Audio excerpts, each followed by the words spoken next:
Nick Knudsen, joined by Will Miles. Welcome to Stand Up and Holler. On this week's episode, we'll discuss Will Miles' latest article, Catching Georgia, Florida's April recruiting update. Two solid contributors have hit the portal this past week. Ethan White to USC is no more. We'll take a look at that, and we'll finish up by taking a look at the DraftKings early lines for some key games this fall. Will, how's it going, man? It's going pretty well, man. We launched our preseason magazine last week, at least for pre-orders. Had a really good reception to that. So again, people want to remind you, if you're interested in getting a magazine in your hands, we do need people to pre-order that this year so we can get them all made and get them sent out. But you can go over to readandreaction.com/mag. That's readandreaction.com/MAG. and pick that up over there. It'll be coming your way right around Memorial Day, which is our planned launch. We will still have the digital version available. It's not available yet, but we will have the digital version available on Memorial Day as well. So you can pick and choose.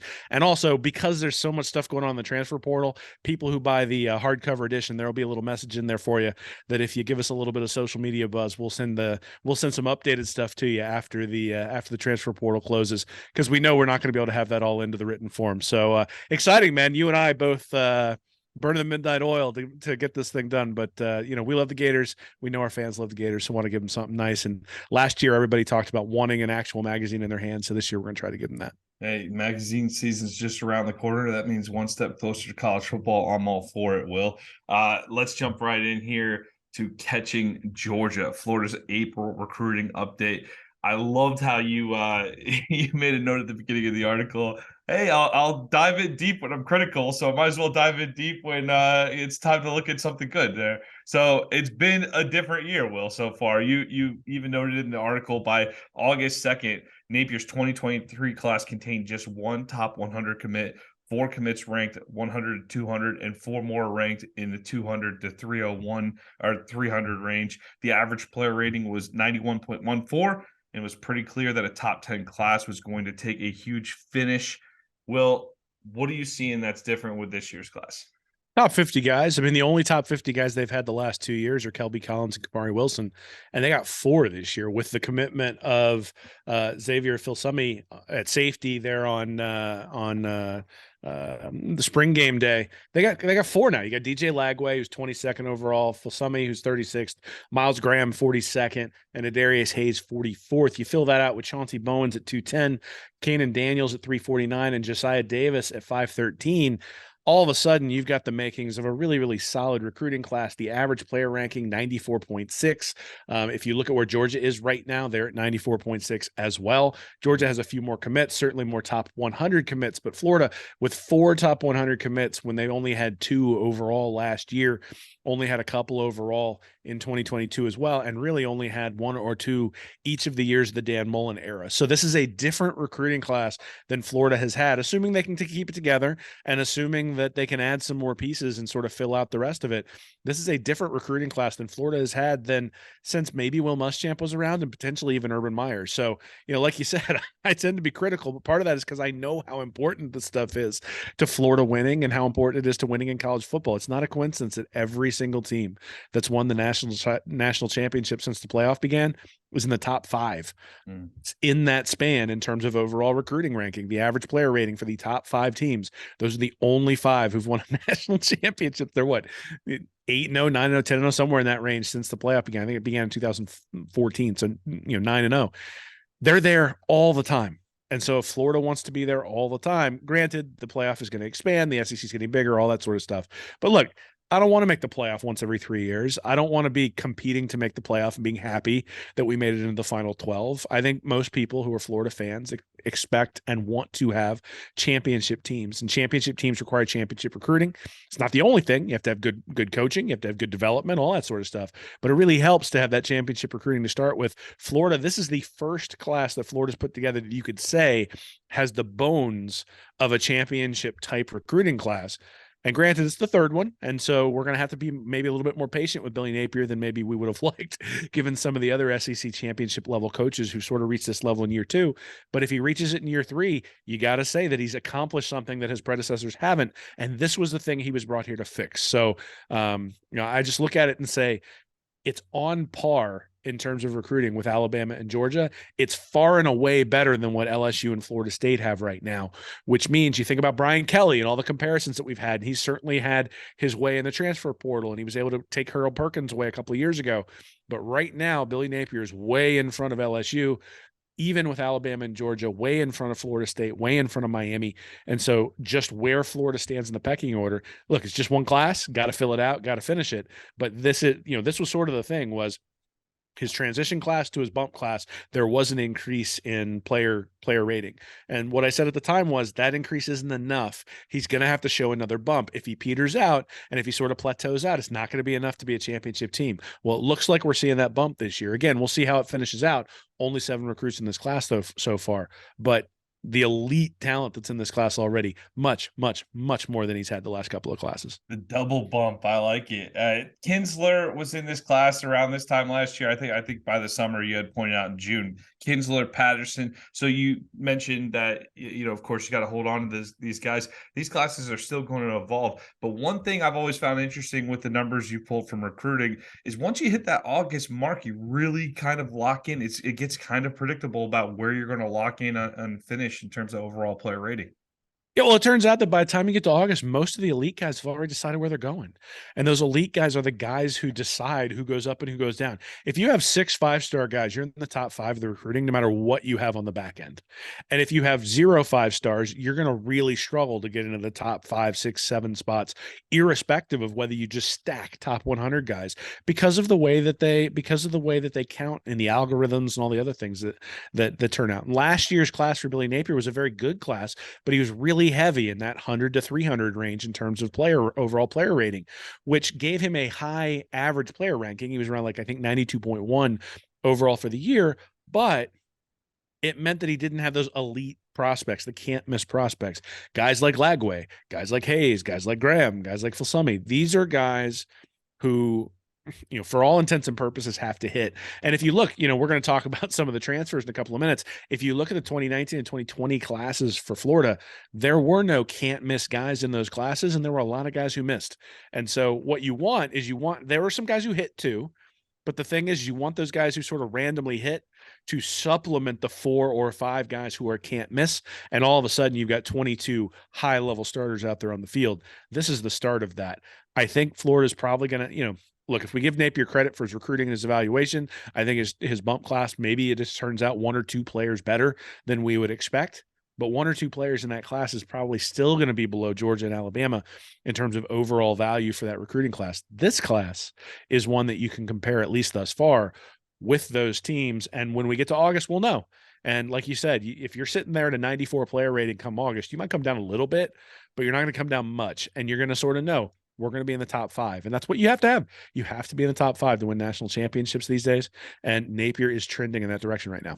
Well, the positive news with the influx of recruiting, the upgrade in recruiting here is maybe that would explain why we are willing to let key contributors who are starters walk in the transfer portal, because it might be time. There might be more of that focus on those young guys this year. 2 key players from last year's team ended up entering the transfer portal this week. We'll start with wide receiver Xavier Henderson. Henderson, in my mind, was the clear-cut number 2, coming back behind Pearsall. 38 catches last year, 410 yards, both career highs for him.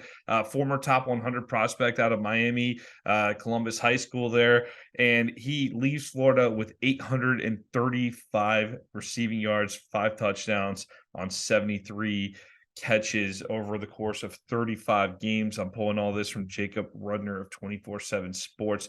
Will, interesting timing here after spring camp. There seemed to be a lot of positivity around him, both from Napier and new wide receivers coach Billy Gonzalez, who of course had coached Henderson previously as well. So interesting time that Henderson would hit the portal, considering the familiarity, but it also speaks to the fact that maybe there's some plans for some younger guys to get more playing time early. Maybe. I mean, look, I think you look at Henderson's overall numbers, 835 yards and 5 touchdowns over 3 seasons. That's not a ton of production. He averaged 11.4 yards per reception, which isn't a ton of explosiveness. And so, look, he made some really good plays. If you look at him against Tennessee, I think you can see what he can be when given the ball in good spots.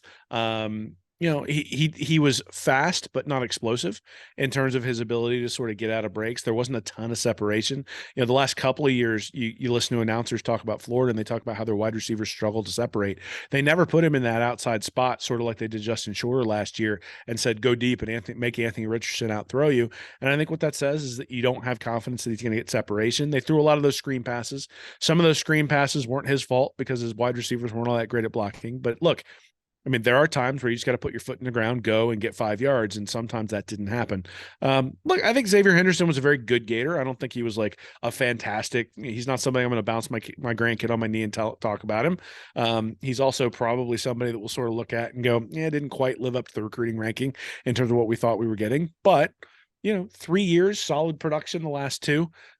Wish him well moving on. But yeah, I think it says, we Will, talked about the. do we have a luxury of losing upperclassmen starters right now in this wide receiver room? Do we have? I don't think we have a luxury. I don't think Napier would have wanted him to go. Yeah. If he had his druthers. Same thing with the offensive lineman who left after the season, right? I think if you asked Napier, did you want those guys to leave? He would have said, no, of course not. Like in a quiet moment, he would have said, no, of course not. I want those guys to stay. But the reality is that this team wasn't very good last year. Right. And so if we're sitting here going, well, this guy has starting experience, and it's like, but was the starting experience any good? Was the starting experience really productive? Is the attitude what you want on the team? And I'm not saying anything about Henderson's attitude. It seemed like it's been very, very good. But, and then it comes down to what are you trying to accomplish? And this team definitively is going to lean on freshmen and sophomores. They have to. It's the only people they have on the roster anymore. And so if you're already going youth movement, and if you're already trying to decide where you're going to go, and if you're Xavier Henderson and you're looking at Graham Mertz and Jack Miller as your quarterbacks, and you have an option to go someplace else where somebody's going to be able to get you the ball a little bit more readily, maybe you look at that and say, I'm going to struggle to get to the NFL if I've got these guys throwing me the ball. And so you decide to take it someplace else, right? If this is a transition year for Florida, it's pretty clear this is a transition year, right? A lot of youth, a lot of guys who are going to be on the field who haven't played very much, they're probably going to have to take some lumps. But in taking those lumps, you hope you're better for the long haul. Well, if Xavier Henderson plays well this year, he's in the NFL. If he doesn't play well this year, do you want him back the next year in order to take playing time away from Aiden Mizell and Andy Jean and Eugene Wilson and those sorts of guys? The answer is no. So I see where he's coming from at this point, and I see that if you're Napier, you look at it and say, you know what, I've got these young guys who can replace him. I'm not sure I'm real comfortable with true freshmen taking a ton of snaps at wide receiver in the SEC to start with. I think I'd love to have him here, but I understand why when he looks at his incentive structure and says, there might be an opportunity someplace else where, like a place like Oregon, you go out there in a wide open offense where you get an opportunity to go with a guy like Bo Nix, who's got 4 or 5 years of experience. He's going to be able to get you the ball, those sorts of things. I haven't heard any rumors about that, but I'm just thinking like out loud in terms of where you might decide to go. I get it. If you could go somewhere and catch 50, 60 passes, you're going to look a lot better going into the NFL draft here next season. However, this just puts an immediate need on the wide receiver, like where before we were looking at those 3 wide receiver freshmen coming in and saying, boy, wouldn't it be nice if one of them could step up. Now it says one of them has to step up and one of them needs to really like that now the second one needs that be the nice to have on the second one there. But it really honestly accelerates the need for those guys to get on the field and play. I want to see these young guys get as much playing time anyway this next year, but also like we've talked about too with the magazine, hey, the transfer portal is going to be they're going to be more additions. You might see them go out and get another vet there at that position, Will, because that is a young group behind Pearsall. Now, I mean, honestly, this is the same argument I made a couple of weeks ago about Max Brown, right? That right. The seal, you need to know what you have in Max Brown when the games really start counting. Right. And 2023, as much as we don't want to admit it as Gator fans, 2023 likely is a year where you're trying to figure out what you've got and who's going to contribute to your next winner. It's not necessarily the year that's going to be your next winner. Now, that doesn't mean you can't go 8-4. Doesn't mean you can't go 9-3. But I think if it's pretty wishful thinking if we're thinking this is a 10-2 or 11-1 type season. And so with that being said, if you went 6-6, but you knew Mizell was awesome, or if you went 6-6, but you knew Max Brown was not the quarterback of the future, like if you start answering those questions over the course of 2023, then you walk into 2024 knowing what you have at each of these different positions. And so, look, I think Napier, 6-6 is going to be a tough one for the fan base to swallow. The noise is going to start to get pretty loud, especially from those people who expect a winner year in, year out in Gainesville. So you are going to need to patchwork some of those spaces so the team doesn't look young everywhere. At the same time, I think that is what they have tried to do. And, look, Dan Mullen came in, and his rebuild process was to rely very heavily on McElwain's recruits and sort of try to supplement. And he wasn't able to do that. Napier has come in, and his rebuild plan has been rebuild. Strip it down to the bolts, strip it down to the studs, bring my guys in and fill those spots. Well, his guys are in now. Xavier Henderson, not one of Napier's guys. Powell-Ryland, not one of Napier's guys. So I don't think we should be surprised. Same as we weren't surprised last year when guys left. It's like these guys were not recruited by this staff. They have a year in, and you have disagreements. You start looking, you say, look, this wasn't my choice. I'm going to go someplace where it's my choice. I completely understand that. We talk about those freshmen a lot, the wide receivers, maybe overlooking Caleb Douglas a little bit too. He had some nice plays in the spring game. So Douglas, I think going to be, he might be your number 2 right now. Well, Douglas needs to step up too.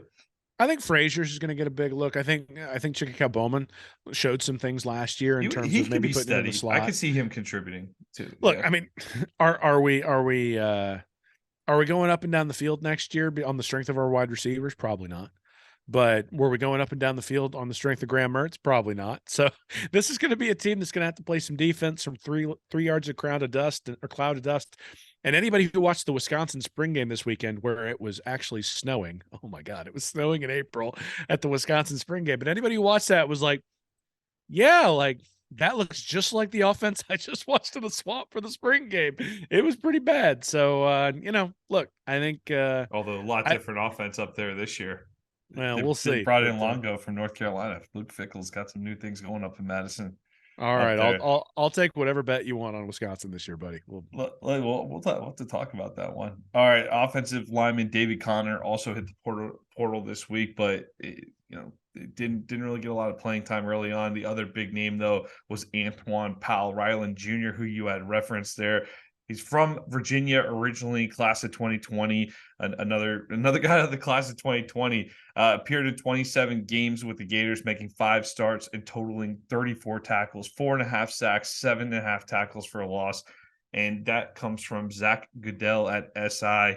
Hey, Will, this Powell-Ryland, again, similar vein to Henderson here, good player, not a superstar, but definitely a guy at a position where we could use some veteran help. Interesting that he would head out at this time. Also speaks to similar situation of the wide receiver room. Speaks to the fact that we probably got some young guys ready to step in at that position. Yeah, I think so. I mean, look, edge has been a place where Billy Napier has suggested they were going to bring in people from the transfer portal. We all sort of assumed that was a numbers issue, but then you started looking at the numbers. You're like, well, the numbers aren't that far off. Yeah. So now it makes you wonder whether he sort of knew what was going on behind the scenes and whether he knew he was going to have to bring somebody in at that position. Powell-Ryland has been okay, right? I mean, he had 4.5 sacks last year, 3 sacks the year before, or I'm sorry, 3 sacks last year, 1.5 sacks the year before, 4.5 total, 6 tackles for loss last year, 1.5 the year before. He's averaged 2.2 tackles per game, right? In his time there at Florida. That's not a ton. And so, while he's a solid contributor, again, this is somebody I'm not going to be bouncing my grandkids on my knee talking about Antoine Powell-Ryland. Took him a little while to get in the lineup. Now that he's gotten in the lineup, in many ways, he got in the lineup because Brenton Cox was kicked off the team last year. And look, there are other skilled guys coming in who are Napier guys behind him. And, just like we talked about the wide receivers being Napier guys coming in, Caleb Douglas is one of those Napier guys. You got the same stuff when you talk about TJ Searcy and some of the other guys, Kelby Collins, who are coming in on that defensive line, who are going to be able to contribute. Do I think Napier would have liked to have kept Powell-Ryland all around? Sure, I think so. But he's not like, there's nothing that you saw on film last year that goes, oh, this guy's a huge difference maker. Now, you need solid bodies on the defensive line in the SEC. And so, one of the things we saw last year is in the first round, I think it was Bud Davis did a really nice analysis of Javon Dexter. And in the first half, Javon Dexter was one of the best defensive linemen in the country. And then in the second half, he was one of the worst defensive linemen in the country because he was playing so many snaps that by the time the second half came around, he was completely gassed. A guy like Powell-Ryland being around, even if he's not a star, gives you a blow for the guys who can potentially be stars, allows you to spread out the workload over more people over time, which means you've got fresher guys when it comes to the last couple of games of the year. And we saw the defensive line was just awful against well, most teams last year, but especially against Florida State last year. There was just, they could get pressure and couldn't finish the job. And even when they didn't get pressure, they got carved up. So I think Powell-Ryland wasn't winning a lot of one-on-one battles, but he's a depth piece, and you need depth pieces in the SEC. Not everybody is going to be Carlos Dunlap. Not everybody's going to be, you need guys like Tratow and other guys up there who are good players, but not necessarily NFL quality players, but who are going to contribute. Powell-Ryland fits that mold, so I think it's a pretty significant loss for Florida. But again, if we're going youth movement, you got to know who's going to be there in 2024. And Powell-Ryland was either going to be in the NFL after this year or he was going to transfer after this year, most likely, because these young guys were going to be coming for him. What's the cutoff point for your grandkids to hear about someone when they're being bounced upon your knee, Will? We talking like Wandy Pierre-Louis here? Or like, what's the cutoff point for you? Only the botch. So Pierre-Louis because of the botch punt against Arkansas, right? But it he's depends. Got to make the cut, right? It depends. I mean, if there's a national championship attached to him, maybe I'll talk about him and bounce my grandkids on my knee. Just a brief passing mention of Wandy there. Just a brief passing mention there. But well, I mean, spend a lot of time on it. It's like since I have to gloss over Aaron Hernandez, I figure I'll go ahead and talk about Pierre-Louis. There you go. They made some extra room there. All right, let's move on here to 6 bits. Talk about Ethan White not joining the USC Trojans. Will, I thought he was there already, man. When I saw this news this week, I'm going to be honest. I'm like, he's not on the team. That was my first reaction. But per the LA Times, Ethan White was expected to join USC from Florida this summer with 1 season left to play as a graduate transfer, but an injury has left White reevaluating if he's going to play football further, according to Trojans coach Lincoln Riley. The coach did not offer any specifics about the nature of what's apparently a career-threatening injury. There's an injury situation that looks like it's going to prevent him from playing further, and I'll let him take it from there. Lincoln Riley said last Thursday, obviously we were excited to get him. It's football. Certainly these things come up, and we get it. There's football, and there's also long-term health, and we understand guys have got to make those decisions and the best decisions for themselves. So sounds like an unfortunate situation here for White. Will, it's a little bit of a surprising announcement that came out of left field this week, but he will not be able to continue his career at USC, it appears. Yeah, well, it's nice of Lincoln Riley to leave it all private there after saying, "Oh, it's an injury situation, might end his career." But I can't say anything else about it. I'll leave it to him. It's like, I think you've said enough there, buddy. Just maybe maybe he's not going to come here. I don't know, but I think it's better saying that than not getting into any specifics at all, because it's a weird situation. If otherwise, at least you kind of know why. There's so much stuff going on with the transfer portal. I'm not sure that anybody would have taken much heed to anything. I think, look, Ethan White was a good player at Florida for 2 or 3 years, and second team All SEC last year. So big time contributor to Florida's team, and that stinks that he's facing that sort of thing with a career threatening injury. Hopefully it's something that he can manage and that he can get back on the field. But more than that, I think hopefully, he's okay long term, and that if they found something, whatever it was that is career threatening, that it's not life changing, and that he's able to have a normal life. I think, look, it's football, right? You don't want your favorite players to transfer. You and I were both high, especially I was high in our preseason magazine last year. I had White making the All SEC team, and a big part of that was when he was in 2 years ago, Florida was able to run the ball. When he was out, Florida wasn't able to run the ball at all, and so it was like, all right, with Osiris Torrance coming in and Billy Napier wanting to run the ball, I think Ethan White's going to have a really good year, and he did, right? I mean, wound up being second team SEC. So, look, it was a big loss when Florida lost him. Certainly that wasn't a player that Florida wanted to lose. I think it also, from a planning perspective for USC, is harmful for them too, because they were expecting somebody to come in, sort of like Florida is with Mazuka there at guard. That USC was expecting that with Ethan White as well. And so, to have an injury change that and impact that stinks for Florida, stinks for USC, but certainly stinks for Ethan White. And so hopefully he's okay. Wish him the best. And as more details come out, I'm certain we'll talk about it a little bit. But from the standpoint of, if he wants to keep it private, then we'll keep it private and just wish him well. One of the things I'm digging into for the magazines, I'm looking at the results from the transfer portal. And you just hear all types of stories, and obviously you have great stories like your Baker Mayfields, Kyler Murray's, Joe Burrows, right? Those are the great stories. But so many of these stories, they end up. Think about last year's team, right? Chris Bogle, what he do at Michigan State? You guys hear his name last year at Michigan State? Not much. Not much action there at Michigan State last year. So some of these guys, they go off into the portal, think that's the solution there, but I'm not sure it always is. And I think Ethan White here, you look at the injury, I'm not sure what happened, if it was from training or whatnot, but would he have been better off staying at Florida? Will, I don't know. But I was thinking of an interesting situation here where I think too often there's this short-term perspective with the transfer portal. And Emory Jones is going to be competing for the starting quarterback job at the University of Cincinnati this year, transferred from Arizona State to Cincinnati. If Emory Jones was still in Gainesville, would he be the favorite to be the starting quarterback this year? I think the fans might have some issues with that, but look, I mean, I think there's something to be said for that. I think there's certainly risk when you go to the transfer portal. I think there's also reward, though. I mean, you think about Russell Wilson going to Wisconsin. You think about Right. a lot of these guys who've moved around. Joe Burrow going from Ohio State to LSU. The issue you really run into is there's no patience anywhere, and the other thing is the guys who committed anytime other than last year did not have NIL at their disposal. And so I think what we're seeing is an awful lot of movement that's tied in with name, image, and likeness that will eventually subside.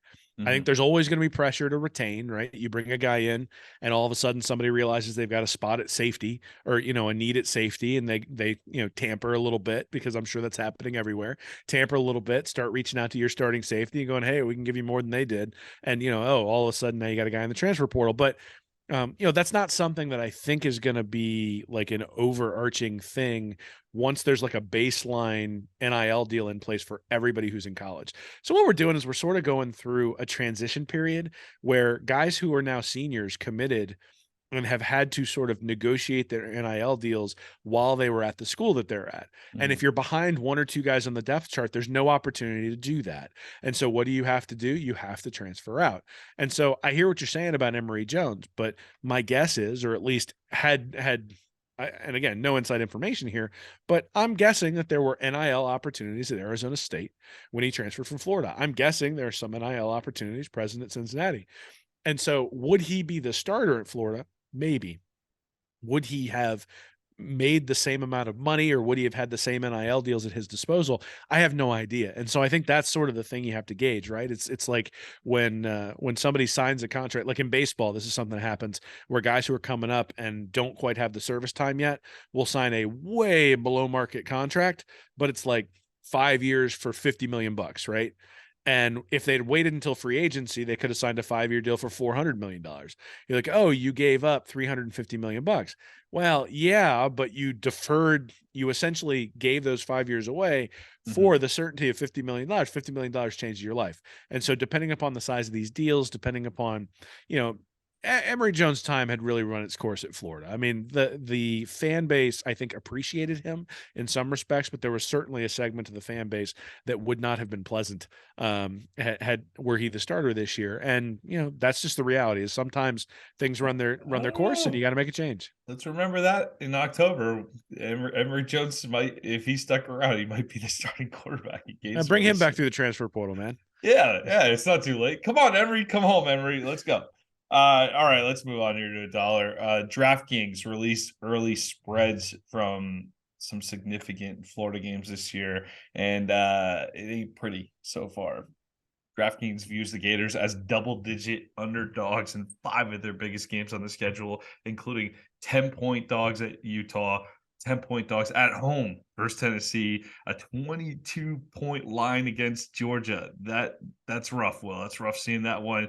Road trip to LSU in November, 17.5-point spread in favor of the Tigers, and FSU giving up 11 coming to the Swamp. This look, we're seeing the movement here with the portal even further with Henderson and Powell this week. There's a lot of people on a national level, even they just don't know what to do with Florida this year. And I can't blame them because even people close to the program are going, we'll see. It's a lot of we'll see with these Gators in 2023, which in my opinion, look, I would much rather be getting geared up for a championship run. So when I say this, like, just keep that context in mind. But if you're trying to find some sort of silver lining to get fired up for a 2023 football season here with the Gators, this is going to be a very young group. It's going to be a group that's probably going to see a lot of change from September till November. And I think it's going to be a fascinating piece of the storyline into what hopefully grows back into the championship program we all know and love. So that's my storyline for the 2023 season here, Will. So some of these spreads I'm looking at, hey, Utah on opening night, maybe we would learn some things about ourselves. Tennessee early on, maybe we're getting some things together. But by the time you look at the Georgia, LSU, and FSU game, I don't think that roster is going to be playing at all the same by October, November. I think this is going to be a team that evolves rapidly throughout the season.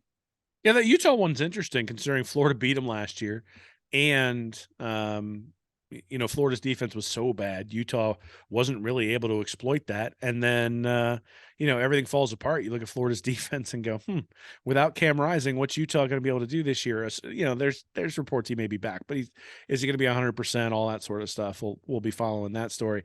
I think, look, given what we saw in the spring game, given what we know is on the roster, yeah, I understand why Florida's an underdog in all those games. It's also a really good opportunity if you think that Florida is going to be able to shake loose a quarterback who's significantly better than Graham Mertz to make some money.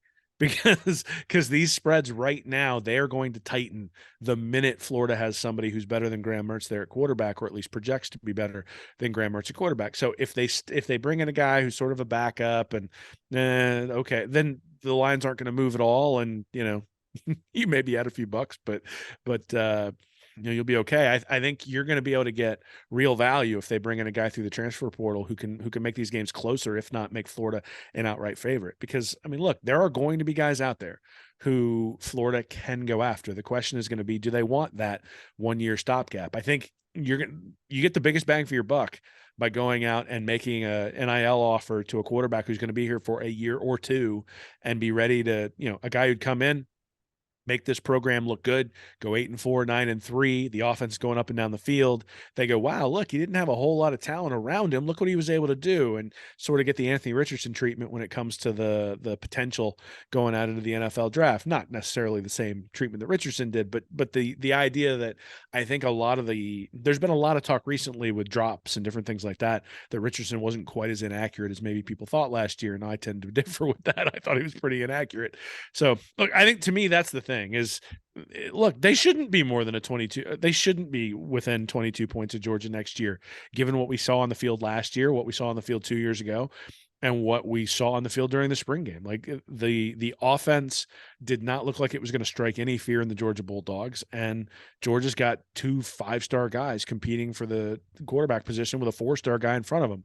Florida doesn't have that right now, and so yeah, I think they're going to be underdogs. But like I said, a lot of that changes if you bring in a guy through the transfer portal who can compete or potentially be much, much better than the guys they have in the quarterback room.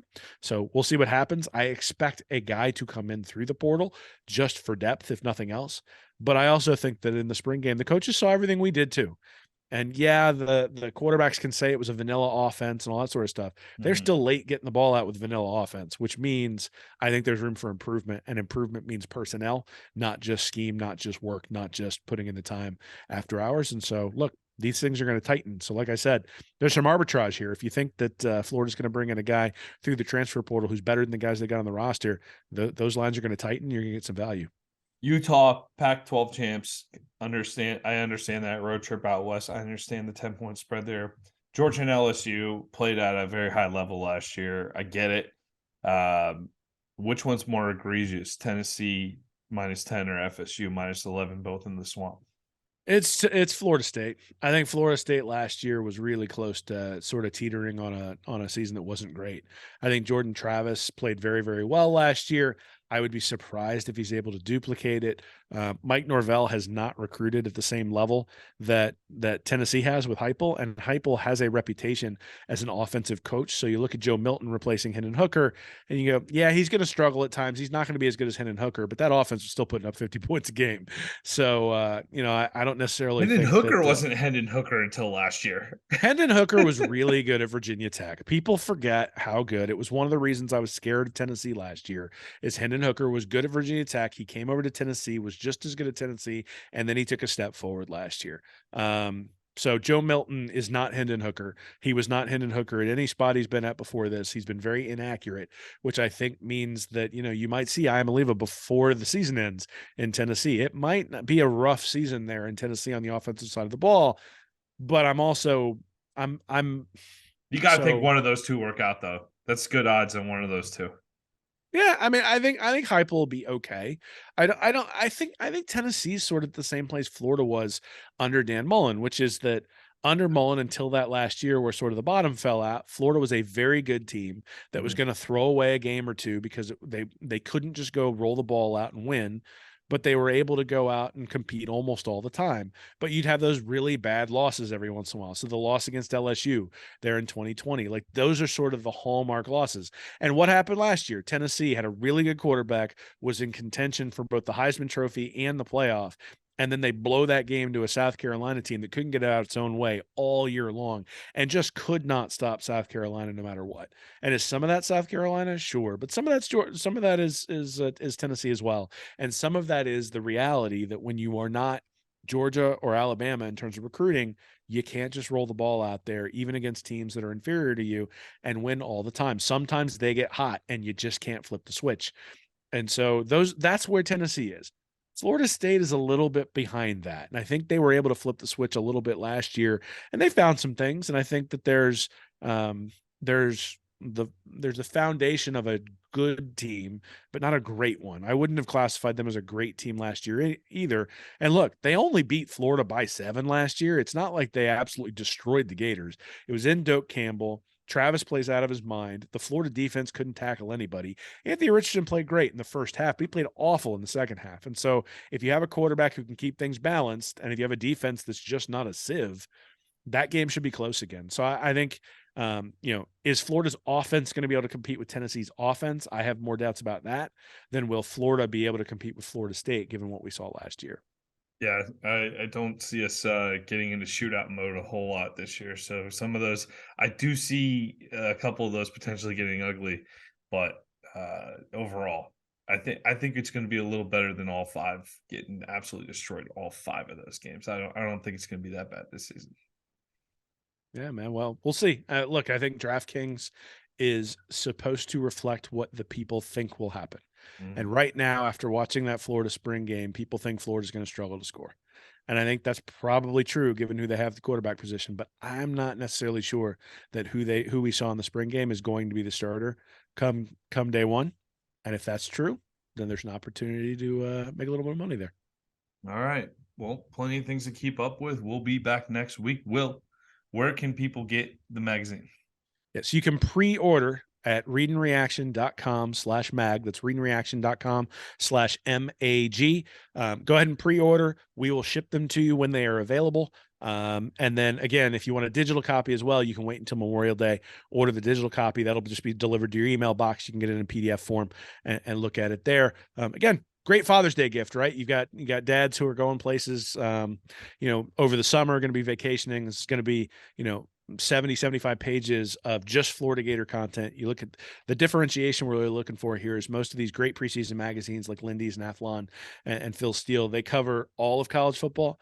We have a little bit of that because there's some SEC sort of what happened in the SEC things that we need to take a look at. But this is something where you're going to walk out of this knowing some stuff about Florida that hopefully you didn't know before.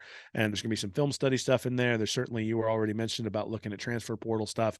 Be a lot of stats that you get on Read and Reaction, but hopefully a little bit more comprehensive here. So like I said, go check that out, readandreaction.com/MAG. How long does the pre-order last for? Yeah, pre-order. So there's a discount until May 1st. So if you get the order in before May 1st, you'll get a discount, and we'll make sure we get it there by Memorial Day, at least the best we can. First time we've done this, so hopefully there's no hiccups there. If you order it after May 1st, there will be a delay in terms of when you can get it. And the price will go up a couple of bucks after May 1st as well. All right, good information. readandreaction.com/mag to pre-order now. Another announcement too, we got another Tall Tales episode coming up this week. 1963, Florida goes in Alabama, upsets Bear Bryant. The Tide ripped off 57 straight. It was the first time Bear had lost in Tuscaloosa. They won 57 straight games after this win, this Gator win in 1963. Big time momentous win in the history of the program. Gets buried a little bit because it's a little further back. Not great footage on it. Not great footage in terms of raw game footage from television there, but we got a little bit worked in there. But a pretty significant milestone moment for the program under Ray Graves in the early days of Ray Graves. One of my favorite parts of this story, Ray Graves, back in the day, you would schedule, the schools would handle the scheduling for the SEC, right? Graves calls up Bear Bryant and says, "Hey, I'd like to get a 2-game schedule with you guys because he's trying to put Florida on the national map a little bit more." Bear said, "No problem." And Ray's like, "Okay, well, what year do you want to come back to Gainesville?" And he's like, no. You're going to come up here twice. You're coming to Tuscaloosa twice. We're not coming to Gainesville. So they did. The Gators went to Tuscaloosa twice because Bear Bryant had that kind of pull, and Ray Graves is just a second-year coach at Florida at the time and going into his third year, and he had to do what the Bear said. That's the kind of pull the Bear had in SEC country in 1963. So I look forward to sharing that with everybody, and I appreciate the support on the Tall Tales so far. Yeah, man, people have been enjoying that, and certainly this is one that gives me hope because you think about like the Alabama dynasty that's going on right now, and sort of when is it going to end, right? And then you look at the Alabama dynasty before, and then you think about like the Mike Shula and the Dennis Franchione days there at Alabama, and there will come an end to this where Alabama is just, again, sort of a middle of the road SEC team. With a great history, right? Great history with Bear Bryant, great history with Nick Saban, but in the same place Florida's kind of been since Steve Spurrier, since Urban Meyer, looking for that next guy, right? And they're going to cycle through them. And you think the Florida fans are brutal when coaches don't do well in Gainesville. I'm just waiting for what happens on message boards in Tuscaloosa after Nick Saban decides to hang it up.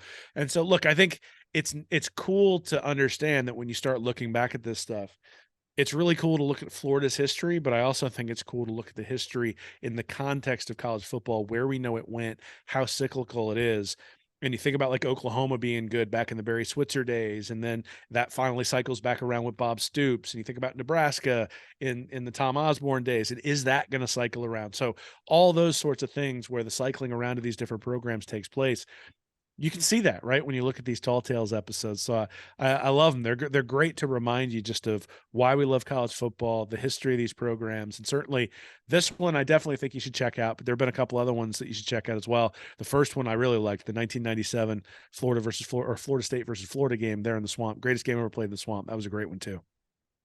One more plug, everybody. readandreaction.com/mag. Pre-orders available till May 1st. Another episode in the books here. We'll see y'all next week. Have a great week, everybody, and go Gators. Go Gators. Hey, everybody. Thanks for listening to Stand Up and Holler. If you're interested in more information from me and Nick, you can go over to readandreaction.com. You can like and subscribe our YouTube channel here at Read and Reaction, or you can go to patreon.com/readandreaction to support us, get extra information, and we do Ask Anythings over there every once in a while as well. So check us out. Thanks for listening.